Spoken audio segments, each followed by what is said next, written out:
Before we do that, we just need to look at the agenda. We have one agenda item, and that's item 5.1. May I check with the members if there are any additions or changes to the agenda?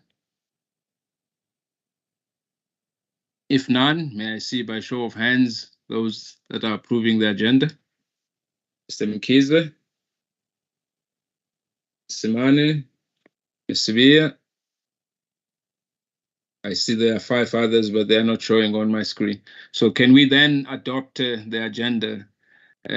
We can now move on to the next item. The next item is item 4, the declaration of interest. There are forms that have been circulated. If the members could sign the forms and declare any interest, but if there's a member who would want to declare any other interests verbally, this is the time. None. We then are going to move to item number 5. Item number 5 is when we are going to get the report from the chairperson of the electricity subcommittee by Mr. Nhlanhla Gumede, the regulator member primarily responsible for electricity regulation. Mr. Gumede, you have the floor. Thank you, Chairperson. Good afternoon to you, to the members, to the colleagues, and also to the members of the public that may be following us on any of the platforms. Chairperson, I'm not sure whether this, I would say, it gives me pleasure to present this particular report of the electricity subcommittee.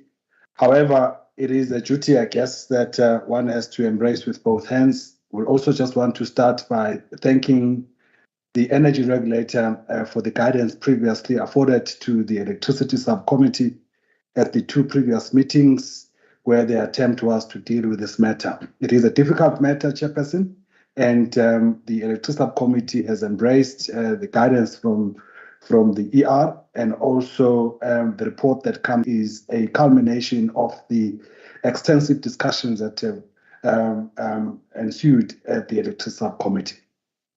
Chairperson, I'm here on behalf of the electricity subcommittee to request the approval of the determination for years 2 and year 3 of the MYPD5 period. It's a revenue application. We are, Chairperson, requesting, basically the forecast as indicated is for the financial year 2023 and 2023-24, first financial year, and then 24-25. So the application itself is annexed to the approval that is sought.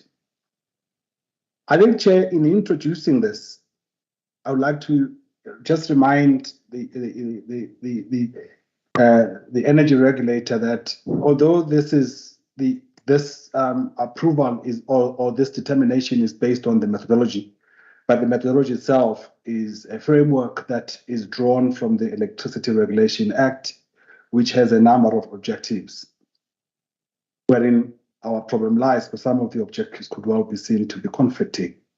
However, just to remind, as a reminder, that we need to safeguard the needs of the current and future users of electricity. We need to, whatever that we're doing, try to achieve efficient and effective and sustainable development of the electricity supply infrastructure. We need to facilitate investments both in the supply and the demand side. We need to promote universal access to electricity. We need to promote competitiveness and customer and end user choice. And importantly, we need to facilitate a balance between the interest of consumers and that of end users, licensees, investors, and investors in the electricity supply industry and the public. Eskom on the 2nd of June 2021 submitted what it termed the MYPD5 application, 2nd of June of 2021, in which it applied for revenues of 279 billion for year 1, 335 billion for year 2, and 365 billion for year 3. This, Chairperson, is this particular application can be summarized on table 1, and where, I just want to highlight perhaps a few drivers to it. That application itself, if you look at table 1, is driven a lot by primary energy, also driven by IPPs, and operating costs, and of course, depreciation.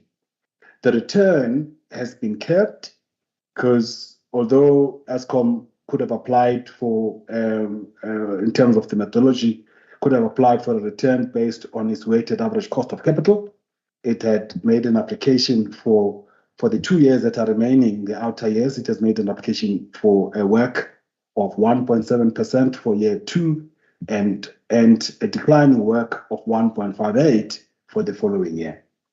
That is the application, Chairperson. I won't go into the details of what is contained in the lot of details are contained in the 2-pager, Chair. I'll just focus on a few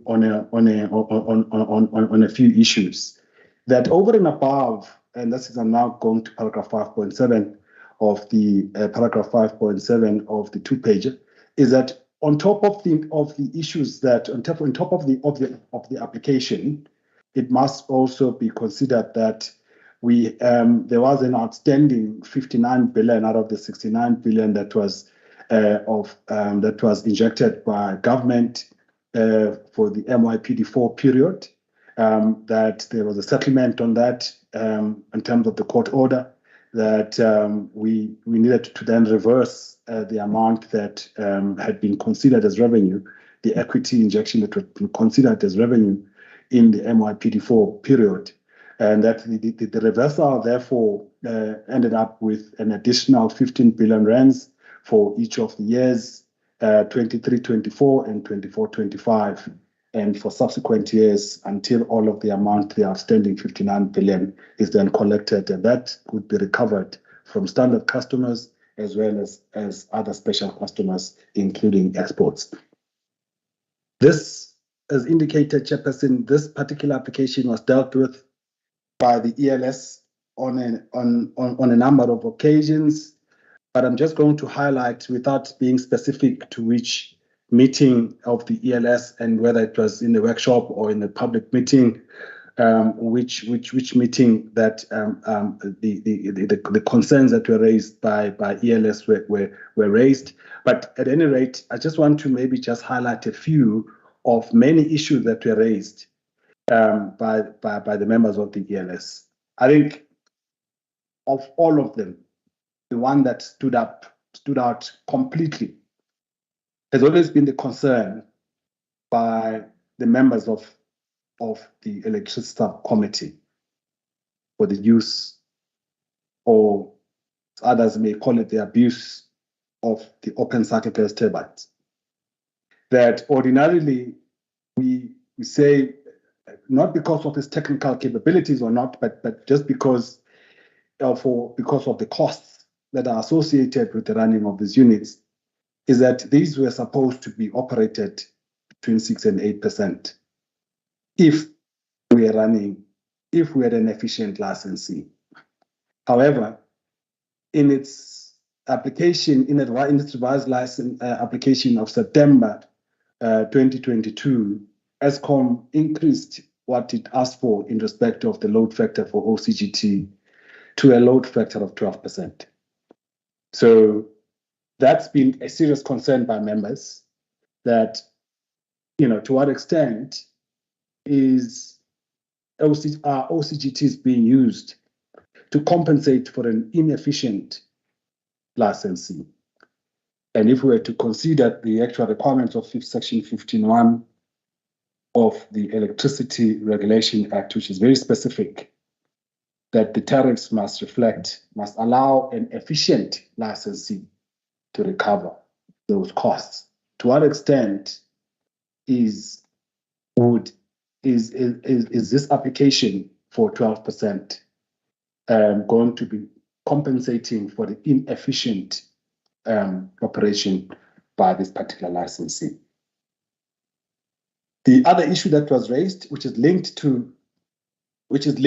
very much to the use of OCGTs, a concern that was raised by the members, was the EAF, the declining energy availability factor of all of the Eskom plants, primarily the coal fleet.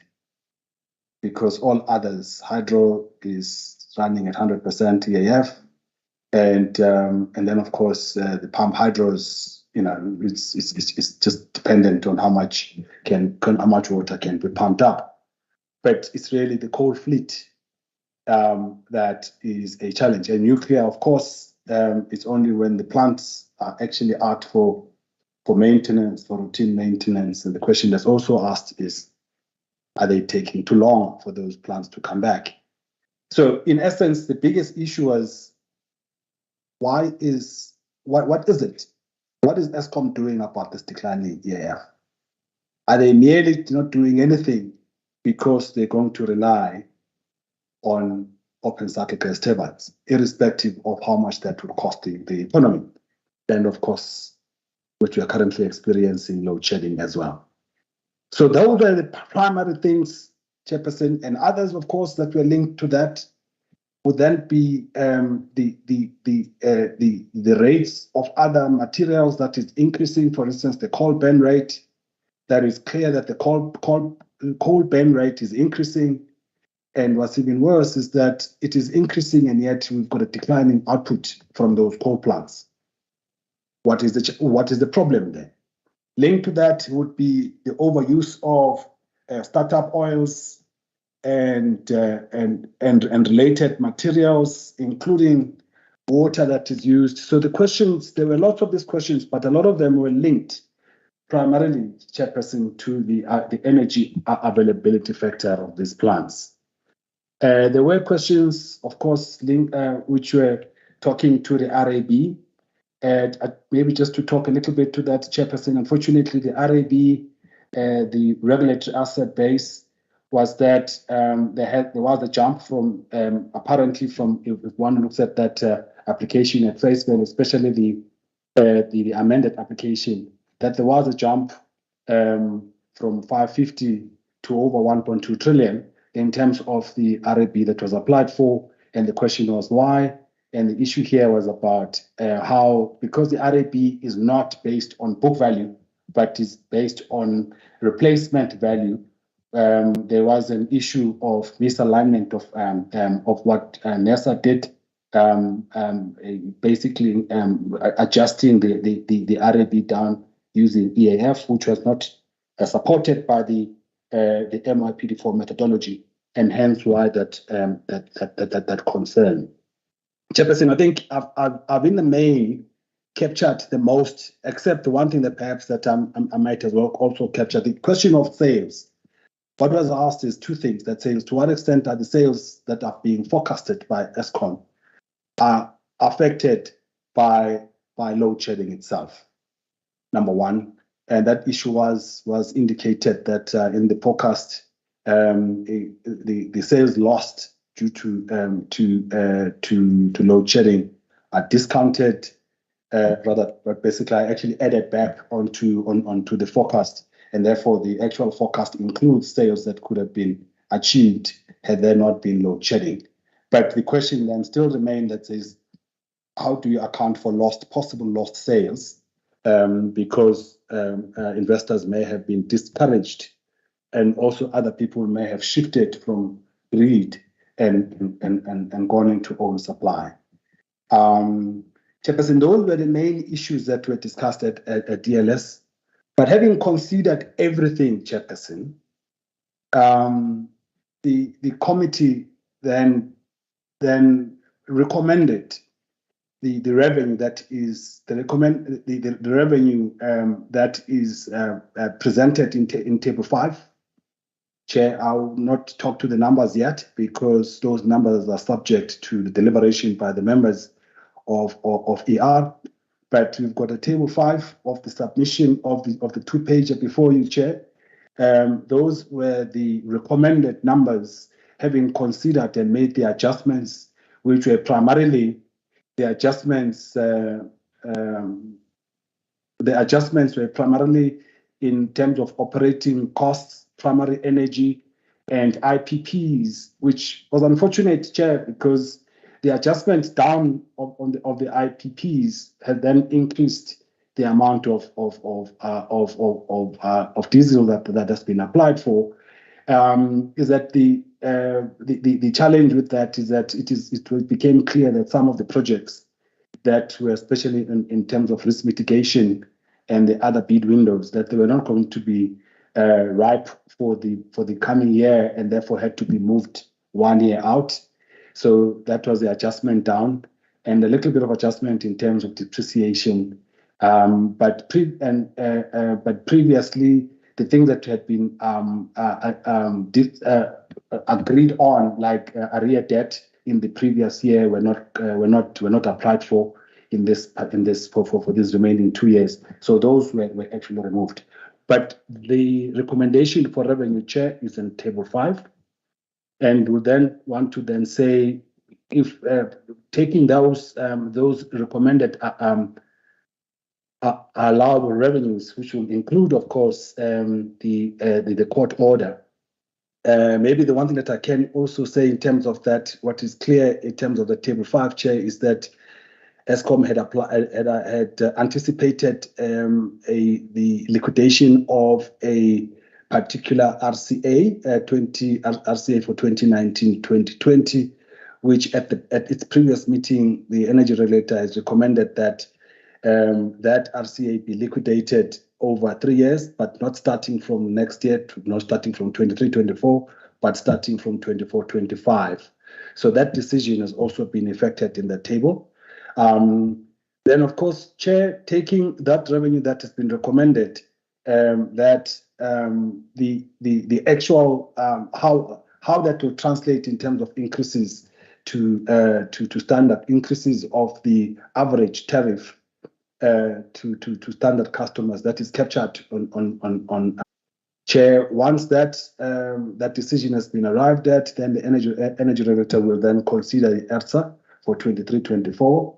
And then, of course, we do say that two things under 6.5 as a recommendation is that these numbers that are being proposed will be subject to extensive prudence reviews and efficiency tests. And in fact, as part of the recommendation is that we need to impose a number of conditions to Eskom. Chairperson, I thank you. Thank you very, very much, Mr. Gumede, for your presentation, and I think it does cover most of the deliberations that were in these meetings, and I think it does point out the key issues that we have to deal with. May I, at this point, then, Mr. Gumede, request that the members of the regulator, if they have things that they would want to clarify, or whether they would want at this stage to accept or modify the recommendations, if they may do so. Members of the regulator?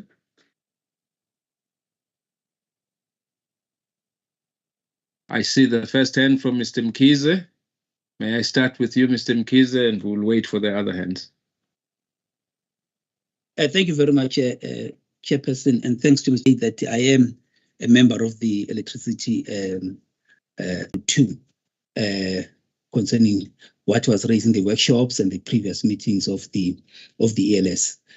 However, I must say that it's just concerning that we've got to deal with this application with unprecedentedly high load shedding that is being experienced.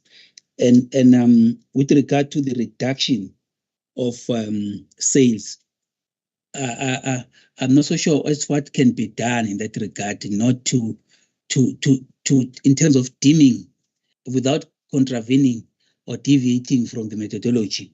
The fact that there must be these increases at the same time one is looking at the reduction in sales, which is secular for me, because the reduction is also caused by the unreliable supply from Eskom, which then raises a challenge. And when I look at section 4 of the MYPDM, which talks to the applicability of the multi-year pricing determination mechanism or methodologies, to be able to then read that in conjunction with section 15 of the Electricity Regulation Act, which requires us really push for efficiencies from the licensee. Hence, with regard to Section 12, I would request the team that of the MYPDM that they look also further in terms of how best to deal with all these issues of the load shedding that we are experiencing now. And then with regard to that, it then moves me to looking at the maintenance expenses, because my understanding is that when it comes to maintenance, they've always been provided adjustments for maintenance expenses, and therefore these must be commensurate with the resultant plant integrity, which then transfers to a situation where I say, one, for example, the cold burn rate maintenance. I see that there's a difference between the figure for 2024 and 2025, but my concern is that if they are maintaining it, the cold burn rate should be almost the same, because that is what then the maintenance will do, because one is not having a significant reduction in terms of the coal quality itself. And also, I'm not so clear with the team as to how they've compensated for the fact that the coal burn should actually be better because of what is happening is not is due to other reasons, as we have also seen in the social media and elsewhere, where the coal quality is reduced by way of adding stones and other things. That is just totally must also be seen as a criminal activity or fraud. So it just to be able to get clarity in terms of that. Linked to that also is the issue of OCGTs. Whilst I appreciate what the team has done in terms of looking at this issue and seeking to improve it, I'm concerned that the percentage that the team is bringing in terms of the table talking to the adjustment is that it's not talking to what is allowed in terms of the percentages, because the percentages in terms of the designs, it's indicated there to be hovering around 6 to 8%, and when one looks at that, is that then the percentage that is higher, for me, is not justified. We're not saying that they can't operate higher, but we shouldn't be the ones that are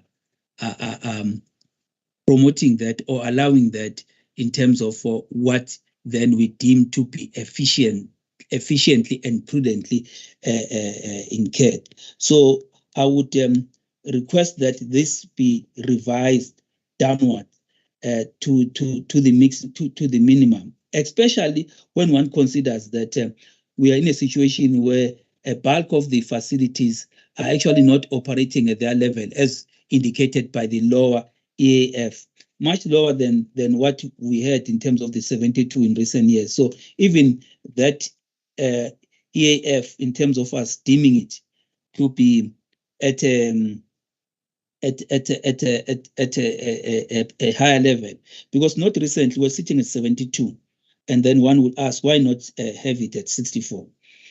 So that would be one that I would ask. And then when it comes to the issue of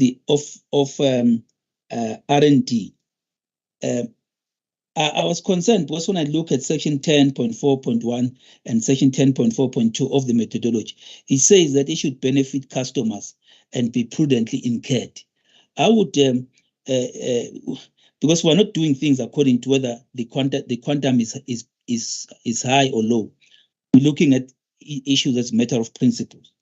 That figure there, I think that if it doesn't meet benefiting customers and being prudently incurred, should not be included as such. So I would like the team to revisit that and squarely talk to meeting this criteria. Right. And then when it comes to fuel startups, the startup cost and for fuel and gas, which is on page 135, I think it's paragraphs 8.7.78 up to 0.87. If you can just assist the by adjusting them accordingly, because this is indicative of poorly run plants that need to be with frequent shutdowns and then resulting in frequent startup, hence the increase. There should be a reduction in that for a licensee that is operating efficiently. So if you can just help with that kind of reduction. Now, I think, Chairperson, I'm covered from my side, likely. Thank you. Thank you very much, Mr. Mkhize, for your points. I think that, Mr. Gumede, I don't see any other hands here from my screen before I ask you to respond. Oh, I've got Ms. Bia, sorry, apologies. I didn't see your hand, Ms. Bia. Ms. Bia? Thank you, Chair. Good afternoon, everyone on the call. And thank you very much, Mr. Gumede, for the presentation, and also to the team for working on this application. I can confirm also that I am a member of the electricity of the ELS. We did deliberate on these matters. But just to add something through you, Chair, and also to Mr. Gumede and all the participants on this call, my colleagues and everybody on this call, where we are as a country, the current status where we are, it is a legislation at the moment. Chair, my issue is, I think a lot of issues Mr. Gumede has mentioned that we have raised at the meeting, but the one issue that we as the energy regulator and also as a country, we need to look into, think about, is the utilization of OCGT. Quote what is on the methodology, that is 12.3. Because what it says on the methodology is that gas turbines, they actually are provided to operate during peak periods as well as emergency situations. And that also, according to the methodology, will be volumes allowed by the energy regulator, except in cases where the use has been necessary to ensure security of supply. Is that yes, we can say, or we can assume that to ensure security of supply. But for me, Chair, where I'm coming from is the events outside of management control.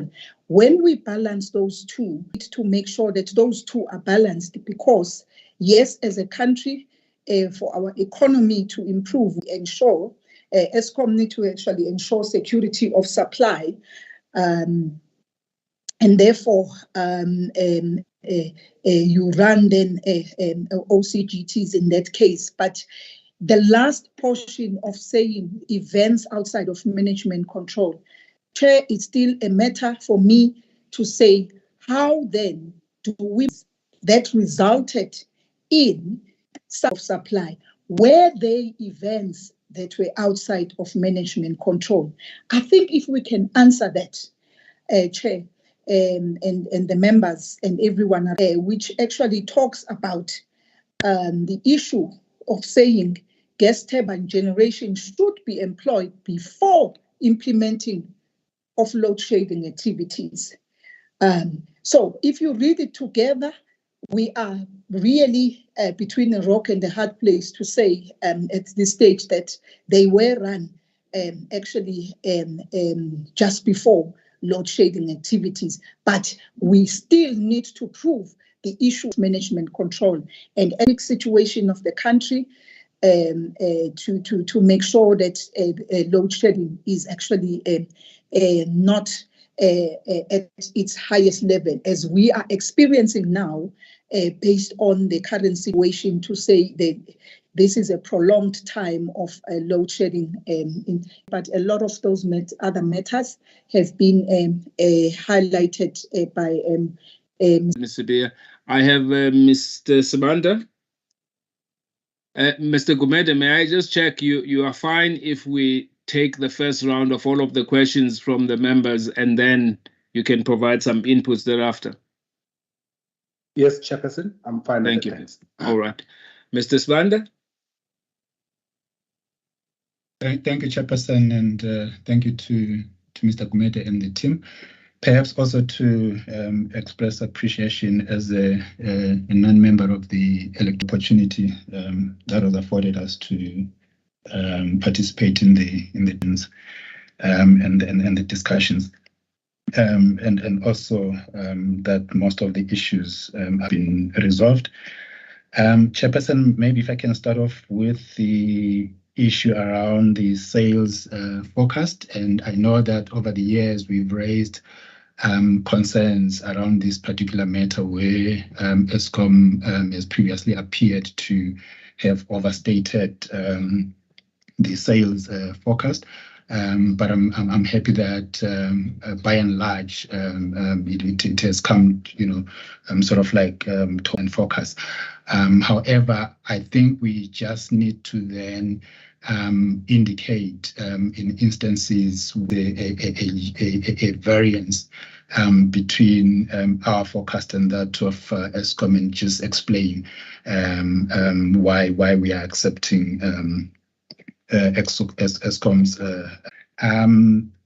Look, I mean, the conditions that are being proposed around the use of, for me, those are probably run-of-the-mill issues or your everyday matters that Eskom management is probably employed to put those conditions in a non-negotiable manner, or in a stricter language, that these are things that those are non-negotiable. I mean, the EAF has to increase. There's no doubt about that, and the use of maintenance funds to ensure that maintenance is carried out, that's a non-negotiable. So for me, I think those are matters that really we need to emphasize and make sure that they are put in a manner that is non-negotiable. Thank you, Chair. Thank you, Mr. Sbanda, for your inputs. Excuse me.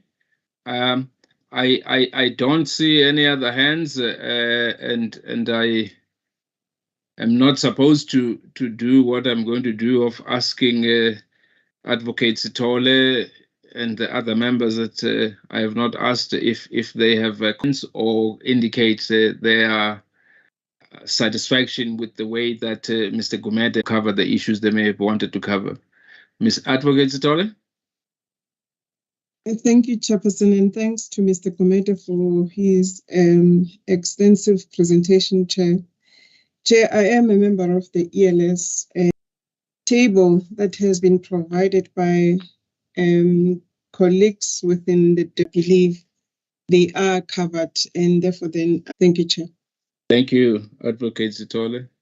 Deputy Chairperson, Ms. Mbungose, any additions or comments that you would want to make? Thank you, Chairperson. I think it's quite comprehensive, and all the issues that have been raised in previous meetings have been addressed. So covered for now, Chairperson. Thank you very much. Thank you. And Ms. Simane?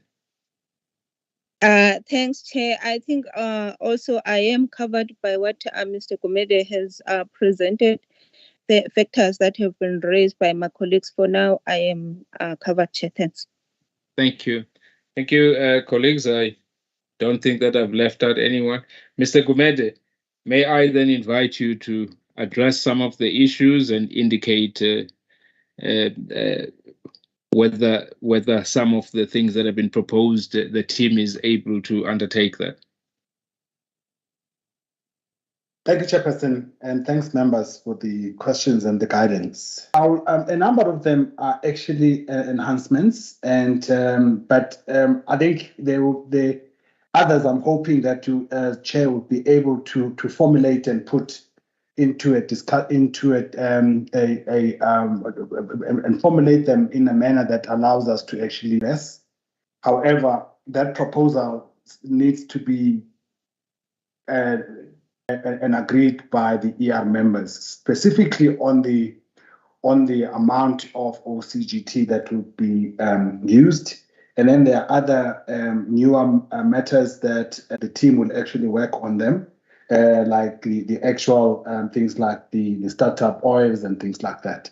So I'll respond, but I would then request the team to also add and provide specificities where I may not have all of the specific numbers.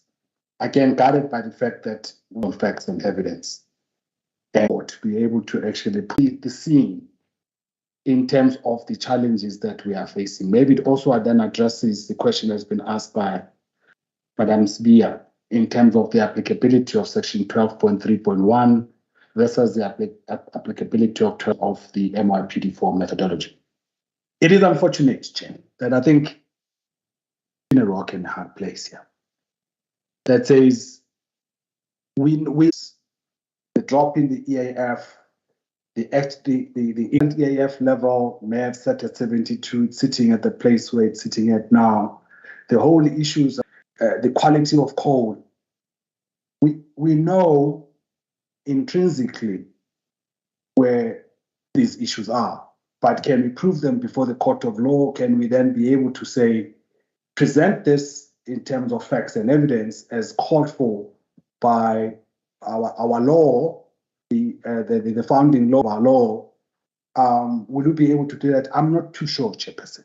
So in response is that we kind of know that Eskom is actually, the indications as that when we've got only 4 out of 10 units that are operating in terms of coal, for instance, you know that there's a problem there. And it's not about age, because a number of those we know that Eskom can't be efficient. And therefore, in whatever decision, whatever application they make for the use of diesel. So now what we are doing is that we are saying to consumers that they will still pay for more diesel. Eskom has been using these OCGTs to the tune of 20% load factors. When as we put in terms is not 8 and 4. But what is explicit in terms of the methodology is the paragraph that is quoted by self-imposed emergencies. But can we go out to a court and be able to justify and say these were self-inflicted emergencies? So as much as Chair, we can then say, if we are running these plants effectively, your amount of startup oil that you'd be using would have been a number X, but we are using X plus or double X, whatever the number that we are using, because you are inefficient. Evidence for us to go out there, for us to then, I'll have to say we don't.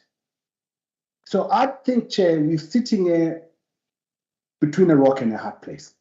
Because if we don't approve correct thing, then we could be deemed to be budgeting for load shedding. With respect of paragraph 12.3.2 of the methodology is that we're supposed to do everything else before we allow load shedding. What does that mean? So in respect of that particular paragraph, Chair, what it says, paragraph 12.3.2, and I'd like to read it into the record, because as we make this decision, Chair, we need to take that into account.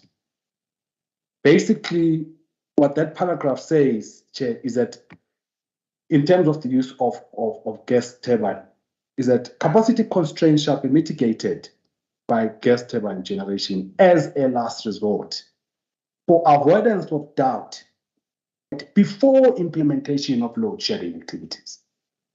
What does that mean? What obligation does it bring to us?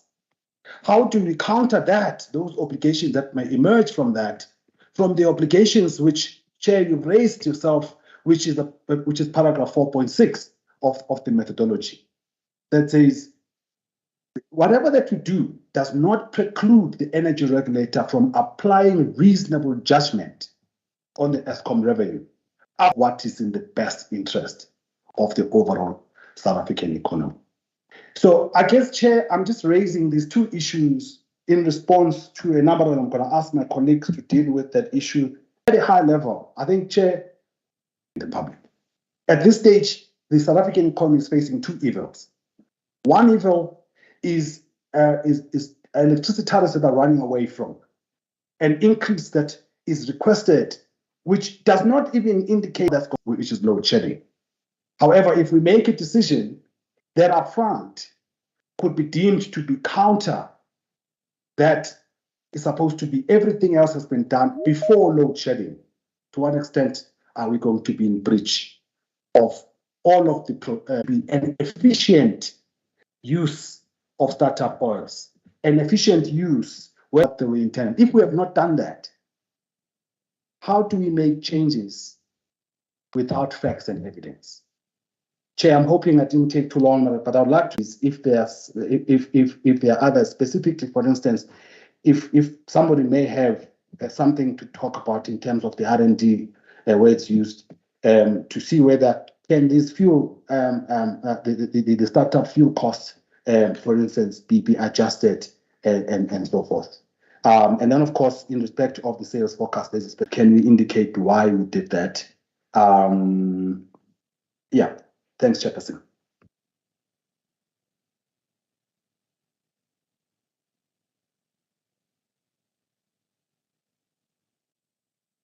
Thank you, Mr. Gumede. I was on mute. Thank you. Mr. Gumede, I specific around the other changes that are being requested. I think Mr. Gumede, Mr. Mkhize was asking about the coal ban rate, if it could be improved or made better, the issue of stones and others that we have seen reports on at the ban rates that are experienced by power stations. Those often efficient. According to my notes, it says it's revised to a minimum. And if we are going to define the minimum, for me, I think Mr. Mkhize can assist with that. And the one of startup oil gases, the reduction and the justification it will be volume and price. The other increases on price, I think those we can calculate, and reviewing those things if there's additional information that Eskom would provide us for that. But even that gets adjusted according to an index that we would use for oil that have been made around the 12.3 and 12.1 around instances where management has not been in control. I think there is only one set of people that has been employed at Eskom, money for them being new and being there, and even the old ones that consumers are paying money must operate at a certain level. And I think the evidence that we need for courts and all of that is there. We can provide that. And I think management's abilities last year we had an EAF of above 72%, and certain things have happened to get our EAF to be below that. Later, we are required to ensure that the licensee that we are regulating it requires to operate efficiently and also give a return. But I am not of the view that having plants, 50% of your plant that's not working is operating efficiently. And I'm all that's required is anywhere else but in management. But having said that, I do want to allow the additional people that you wanted to give inputs to this, and then we can then move towards recommending a decision. Are you happy with that route? Yes, I am happy, Chairperson, and I think the team in responding in terms of detail, for instance, on the specificities, like for instance, the coal ban rate, the startup, the EAF, the R&D, the team, and I'm going to request to see what is possible, and it's something that whether we can legally be justified to actually adjust that if they've got the facts. If they don't have the facts, then of course it might be difficult. But for where we have the facts to indicate what can be adjusted, ask Mr. Sichotlo, can you perhaps, if you don't mind, if you can direct who, in terms of the team, can respond to those specific issues. In terms of why did we accept Eskom's number?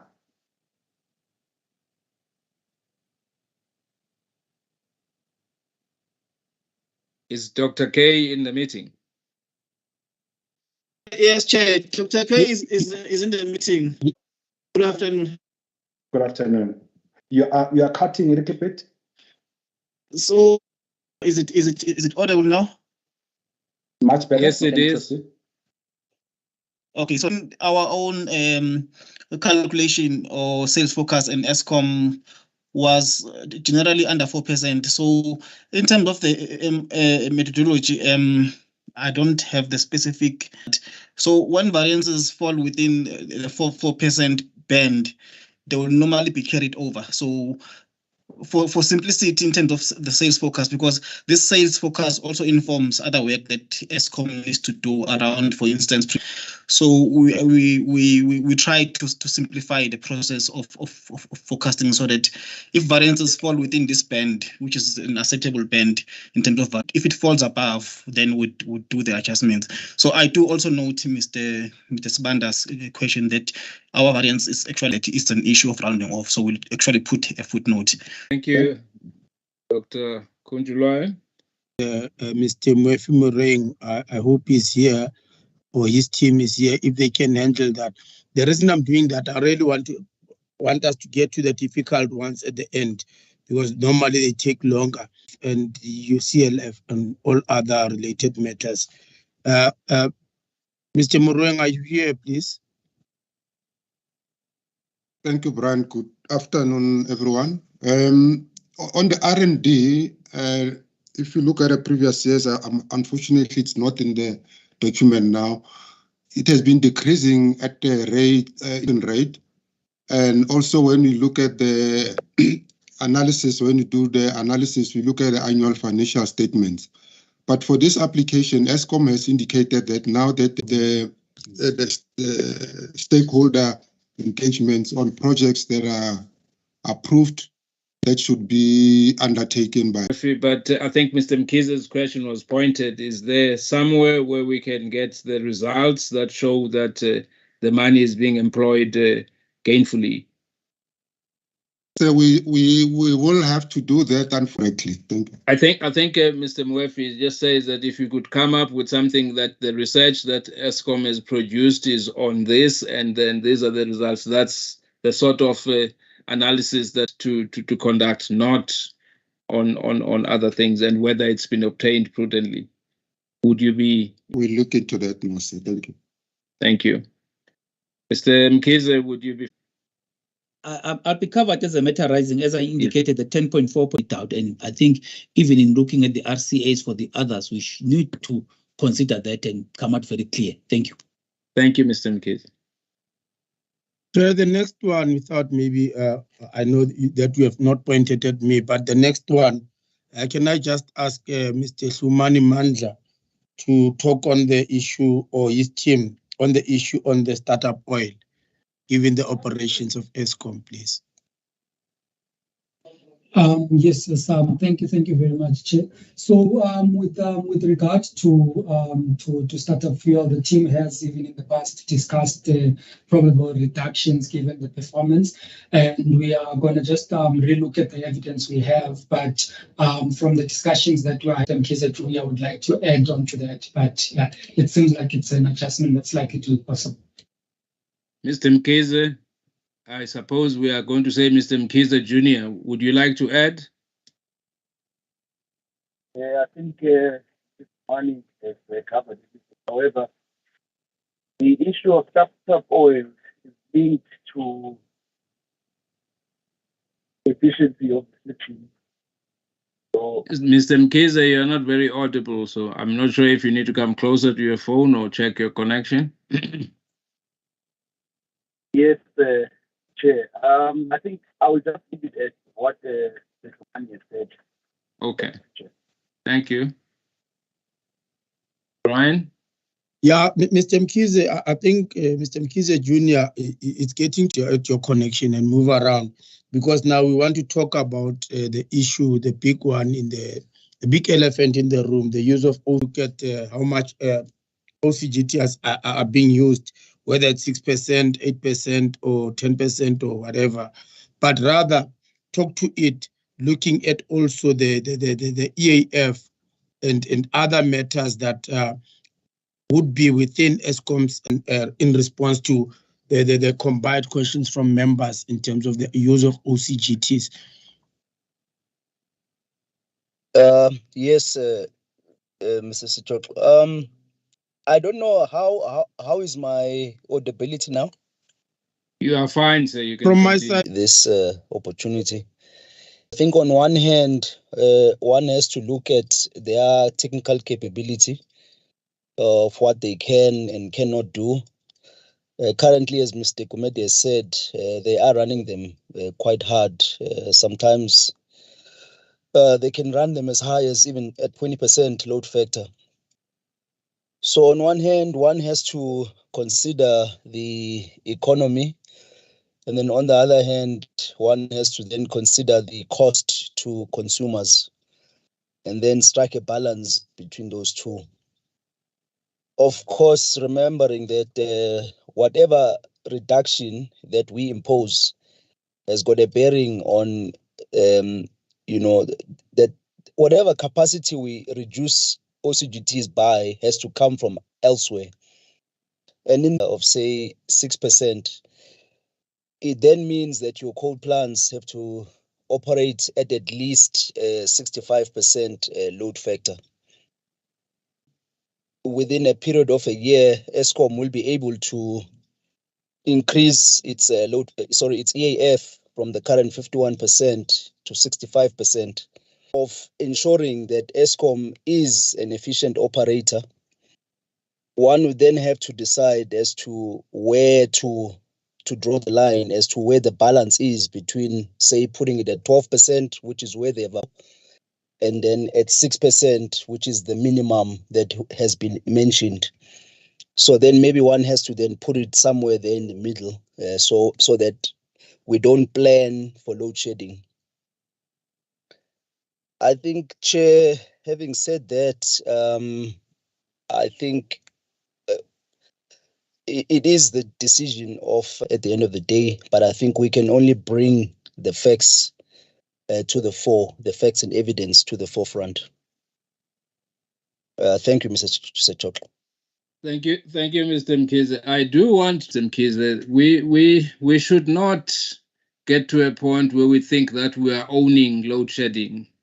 The variant that's in front of us that ESCOM has given us predicts load shedding, and they have the key to control how much of the load shedding they do. So this thing of us saying we are creating load shedding, the very application we have in front of us has created load shedding. The facts that we have on the table is that there would be load shedding. The facts that we have on the table is that there would be OCGTs that would be used, and even if they're used, in fact, our own reasons for the decision document says even if we give them 100% usage, they still will be load shedding. And the balancing that we as the regulator are supposed to do, as much as there would be load shedding, there is also something like load shedding. And we all know that the only thing that can take us out of load shedding is ESCOM fixing what they in this year that we're looking at and the following year. But fixing what they have and finding ways of fixing what they have is what we have to do. I'm going to come to you, Brian, but I want to give Mr. Mkhize. Thanks, Chairperson. I think in raising this issue, as I try to talk the Section 4 of the MIPDM, as well as Section 12 of the Section 15, of the ERA, noting also the issues that are coming on Section 12 of MIPD. We should be careful not to be rewarding inefficiencies. OCGTs are there for emergencies. There's an understanding around that when they were brought in 2007, around yes, they will kick in to deal with the peak loads and emergencies. But there's a certain EAF, in the same vein that the EAF has reduced from 72 to 50 the other way. When they jumped from 72 to 50, it's 22. What will stop them to jump back to 72, in fact, again, if they do things the right way? These are the counter argument. It's not to say that let us deviate from the methodology. These things are provided as long as you've got a situation where you've made something that is an emergency to be a normality. Then there is a problem, and there's nothing stopping a licensee to then compensate. I mean, enable a compensation of that licensee to be at a prudent and efficient level, and that is why I'm looking at, the issue of OCGTs being, in terms of also the cost associated therewith, you keep these at a minimum. In terms of compensating them, if they operate, it's fine, because the same thing has happened with the plants, that now the blame is that they were told, and that is why they're in the situation that they're in now.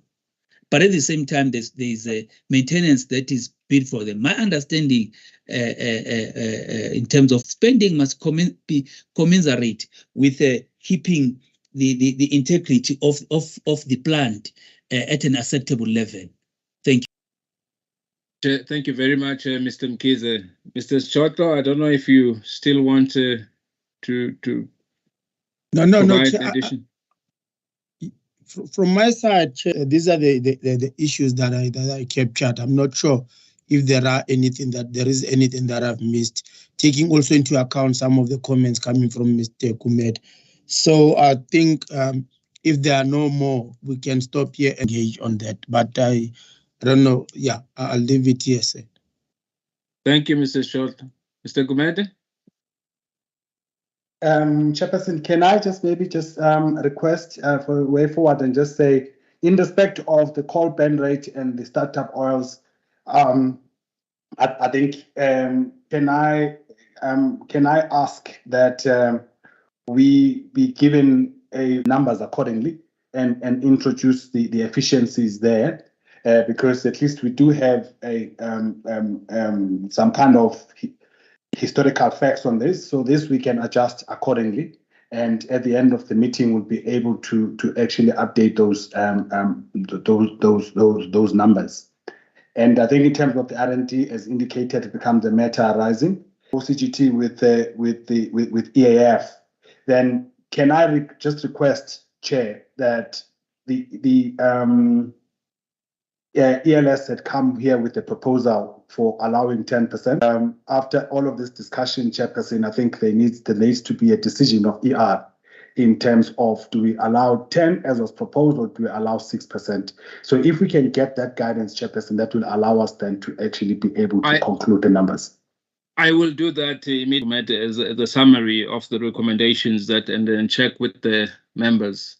So the summary is the one on the sales focus, that we must explain the variance, and I think there's been guidance that's been provided there. It's a straightforward guidance. The second one is the OCGT usage, that we must have non-negotiables, the EAF at 65 for the first year, and the UCLF improved to 20 was one of the recommendations, and I think for the following 5, and improved that UCLF now to 18. And Faye, are you noting, because this is the summary and in it also a proposal. The OCGT usage is that it's kept at a minimum of 6% to ensure that those OCGTs would still be alive when Eskom gets the EAF to the right level, and they will do what the startup oils, we are going to reduce what is being proposed and only give an adjustment that is inflation related. And for me, those are the 3 areas that those are the 3 things that we are going to then request the electricity subcommittee to go and do. I was trying to look at the time that we had set for the meeting and whether we could give how long would you propose that you can look at this, Mr. Gumede, and then come back comfortable with the summary that I've just given. Members, let me start there. Are we fine with the summary that I've given?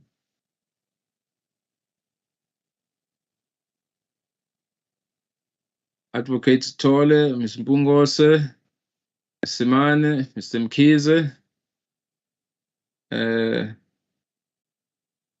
Chair, I'm comfortable with everything else except the last bit. Which is the last bit, Mr.?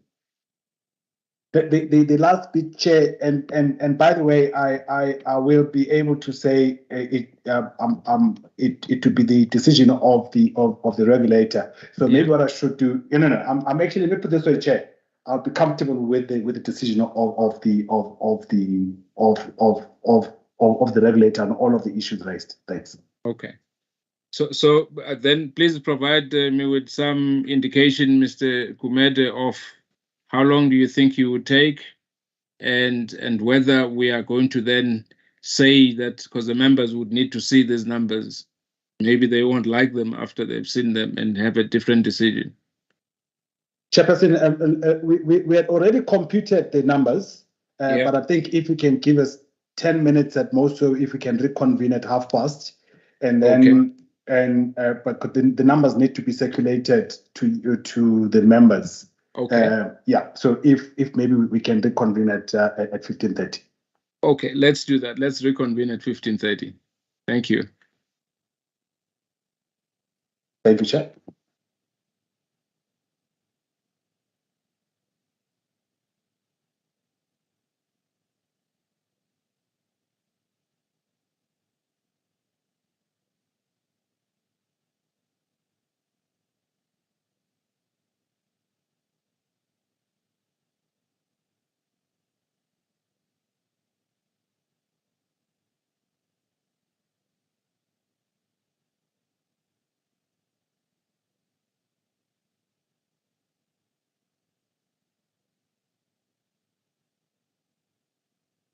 Doesn't mean there's something after 4.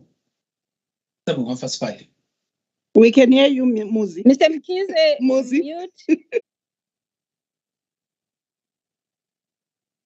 Okay, so sure.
Colleagues, it's and members of the public, it's 15:30. Mr. Gumede, do you want to address us?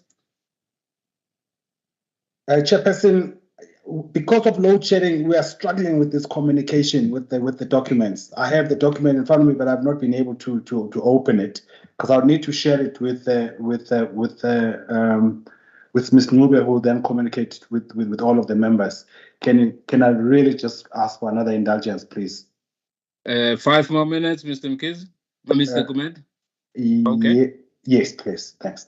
Members, colleagues, and members of the public, may I request another 5 minutes of your time? Thank you.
Mr. Gumede. Yes, thanks, Chairperson. I'm actually just sending a WhatsApp to the members of the projected number.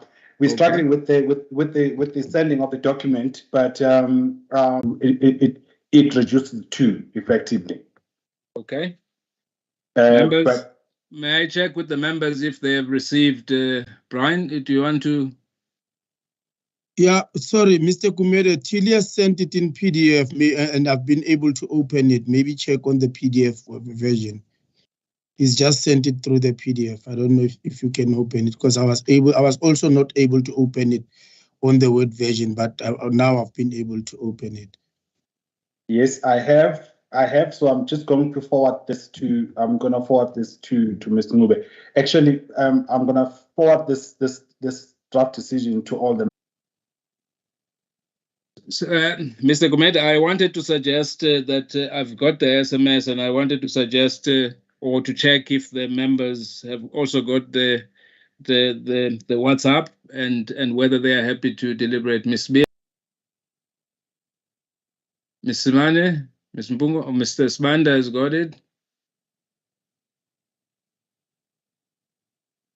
Ms. Simane, Ms. Mbungos has got it. Ms. Simane has got it. Advocate Stole, Mr. Mkiza has got it. Advocate Stole, I have not seen your hand. Chair, no, I don't have it as yet. I'm just looking for it in my emails. Yes, it's a WhatsApp sent by Mr. Gumede.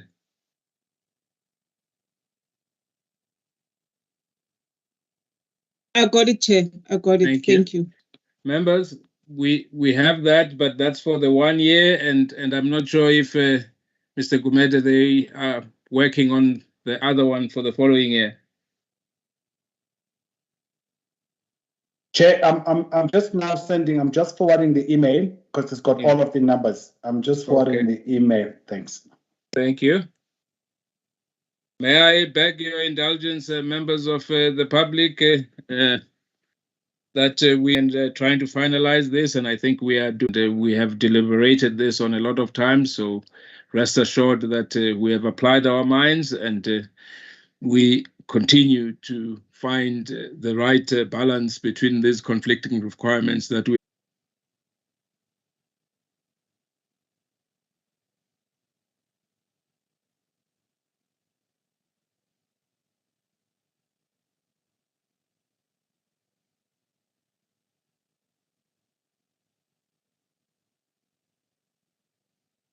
At the meeting, I will catch up with the rest.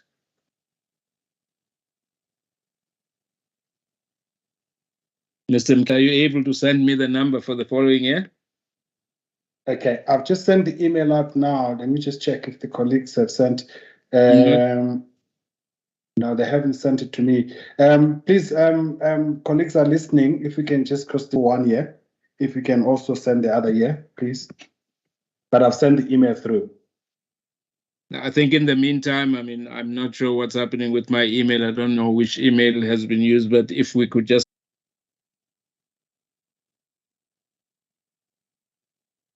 Mr. Ntakeni will send us the numbers. Thank you.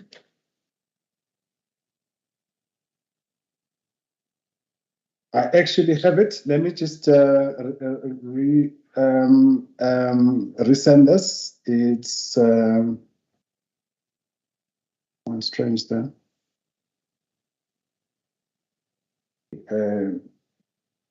There's come through, Chair, for the following year.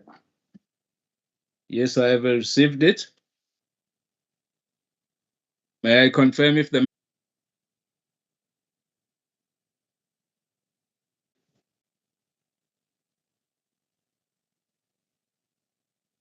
Advocate Sitole, have you received the WhatsApp?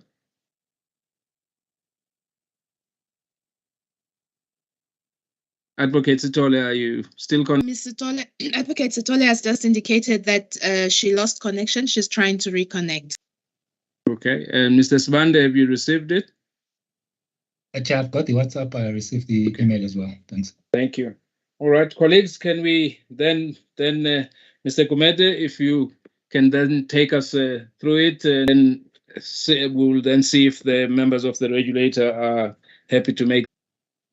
Thank you, Chairperson. My assumption is that members have now seen the email itself, and it reflects the total revenue decision from all customers as reflected in Table 1, and that has then been translated into what would that translate to in terms of the tariffs for standard customers, the average tariff increases for for standard customers that is reflected as table 2. And of course, the other decisions, Chair, we will then update the conditions to include all of that in terms of the resolution that was passed by ER. All of those other issues are actually, those non-negotiable are then included as well. Thanks, Chair. Thank you. Thank you, Mr. Gumede. And check with you if members are approve or not happy to approve, are able to approve the decision as reflected on the. Let's hear your question, Mr. Simani. Okay, thank you very much, Chair. I think for me, for the purposes of transparency, I would have hoped that if the document cannot be emailed to us, then at least we will be afforded an opportunity that somebody brought the numbers we've just received on WhatsApp is what has been presented here. So I think that's a missing part from my side. May I ask then to just confirm with via the or which other way would you prefer, Mr. Mane, to confirm? Because if we beam it on this, I think it's going to be. You've seen the numbers, and Faye has confirmed that those are the numbers.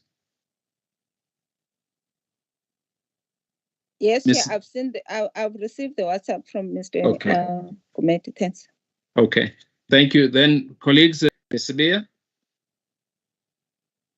Thank you, Chair. Apologies, Chair. Just Ms. Simane, the numbers that we're speaking about are in the email. If you look at the email, just above the table, it's there. So it's not just the WhatsApp. It's on the email that has been circulated to all of us. Maybe she can check that. It is in writing there. Thank you, Chair. Thank you, Ms. V. Mr. Gumede. Chairperson, I was just indicating to Mr. Manet, I've resent the email. Okay. Mr. Mane, I will. Certainly, Chair. Thanks for your indulgence. Thank you, colleagues. Okay. Colleagues, we have a decision as proposed in Table 1 and what it translates to in as far as the increases for customers who are on the standard tariff. May I see by as Mr. Mkize, Mr. Gumede, Mr. Svander, Ms. Mbungose, Ms. Sibia,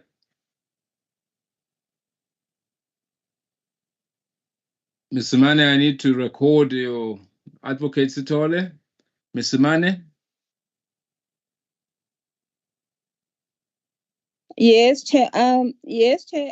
I note very much vocal, and I would like to maintain my stance that anything above inflation for me it wouldn't be prudent. Thanks, Chair. Thank you, Mr. Mane. Will your voice, or I don't want to say it a dissenting voice, but maybe it's the correct thing to be recorded as such, or? May I be guided by Faye that when we have a decision and all of the members are agreeing, do we have an obligation to record a dissenting voice? An obligation to record the dissenting voice unless the person dissenting specifically requests so. Okay. Mr. Mane, may I check with you if you would want that to be recorded? Yes, Chair. Thank you, Mr. Mane. Ladies and gentlemen, we have a decision, and it is in the email that has been sent, and they are dealt with. And right now, I think it is at that point where we are going to record the decision and would have Mr. Hlebela taking over the part around communicating our decision. May I thank you for your indulgence and your time. Inputs or enhancements. Can we then leave item 5 now and go to item 6? I don't know if there are any official notices that Ms. Kapika would like to announce.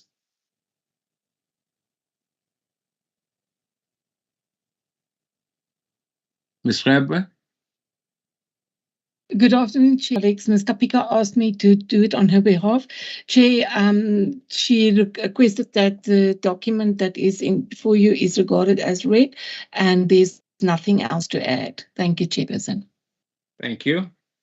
Thank you. The date of the next meeting is the 26th of